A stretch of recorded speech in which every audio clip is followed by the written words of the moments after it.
ہمارے وہاں حسن اخلاق کیا ہے؟ یہ بھی ایک طریقہ ہمارے وہاں ہے. ہمارے وہاں دو پیمانے چلتے ہیں، ڈبل اسٹینڈرڈ، دوہرا رخ، دوہرا رویہ.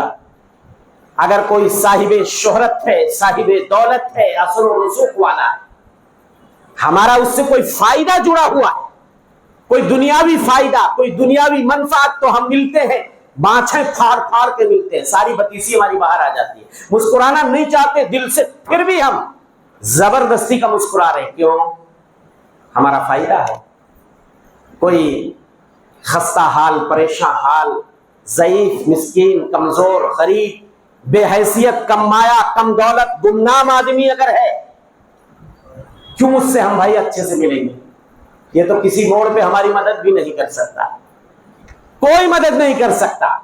میرے بھائیو، یہ حسن اخلاق نہیں ہے. حسن اخلاق یہ ہے کہ آپ تمام دنیاوی مقاصد سے بالا تر ہو کر اپنے بھائیوں سے ملیے. اگر کوئی نیک پرہیزگار ہے، اس سے محبت کر کے دکھائیے، اس سے دوستی کر کے دکھائیے. دولت نہیں ہے تو کیا ہوا، شہرت نہیں ہے تو کیا ہوا، اثر و رسوخ نہیں ہے تو کیا ہوا. میرے بھائیوں، ایسا بھی ہوتا ہے، کچھ ایسے بھی دنیا میں صاحب شہرت ہوتے ہیں جن کے ناموں کا طوطی بولتا ہے، جن کی شہرتوں کے ڈنکے بجتے ہیں، لاکھوں میں ان کے فالوورز ہوتے ہیں، سبسکرائبرز ہوتے ہیں.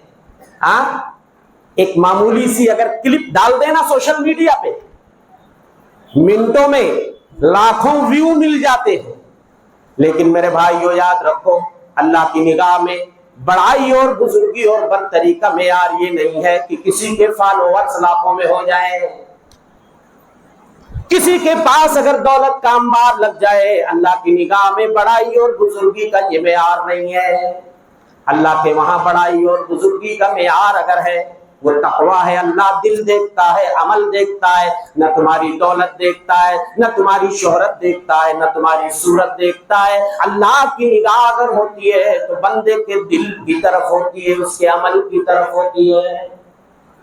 کتنے ایسے جن کے ناموں کا طوطی بولتا ہے، دنیا میں بڑے شہرت یافتہ ہوتے ہیں، اگر وہ محفل میں آ جائیں تو انہیں فرنٹ میں جگہ ملتی ہے، اسٹیج پہ جگہ ملتی ہے، وی آئی پی کوٹے میں انہیں جگہ ملتی ہے. مگر ایسا بھی تو ہو سکتا ہے دنیا میں ان کے نام کا طوطی بولتا ہے، لیکن آسمانوں میں کوئی ان کا نام لینے والا نہیں ہوتا. فرشتوں کی محفل میں ان کے نام کا ہو سکتا ہے کہ ذکر ہی نہ ہوتا ہو سکتا ہے اللہ فرشتوں کی محفل میں ایسے بندوں کا تذکرہ ہی نہ کرتا ہو. لیکن دنیا میں کتنے خستہ حال، کتنے بے حیثیت، کم مایہ، غریب، نادار، کتنے ایسے پھٹے پرانے کپڑے پہننے والے پراگندہ حال، خستہ بال ایسے ہوتے ہیں، اللہ کے بڑے محبوب اور چہتے ہوتے ہیں، صاحب ایمان ہوتے ہیں. ان کا ایمان پہاڑ کے جیسا مضبوط ہوتا ہے، اعمال صالحہ میں اتنے دور نکل چکے ہوتے ہیں، اللہ کی نگاہوں میں اتنے قیمتی ہو جاتے ہیں. فرشتوں کی محفل میں ان کے ناموں کا تذکرہ ہوتا ہے، آسمانوں میں ان کا ڈنکا بجتا ہے. دنیا میں ڈنکا بجے یا نہ بجے، اللہ کے رسول فرماتے ہیں رب اشعث اغبر مدفوع بالابواب. دنیا میں کتنے ایسے خستہ حال، پراگندہ حال کہ جنہیں اگر دروازے پہ آ جائیں تو دھکے مار کے نکال دیا جاتا ہے، لیکن اللہ کی نگاہوں میں وہ اتنے قیمتی ہوتے ہیں. اللہ کے رسول فرماتے ہیں ان کا ایمان اتنا مضبوط ہوتا ہے، اللہ کے اتنے چہتے ہوتے ہیں. لو اقسم علی اللہ لابرہ، اگر وہ اللہ پہ قسم ڈال دے، اگر وہ کسی چیز پہ قسم کھا لے تو اللہ ان کی قسموں کی لاج رکھ لیتا ہے، اللہ ان کی قسم ٹوٹنے نہیں دیتا ہے.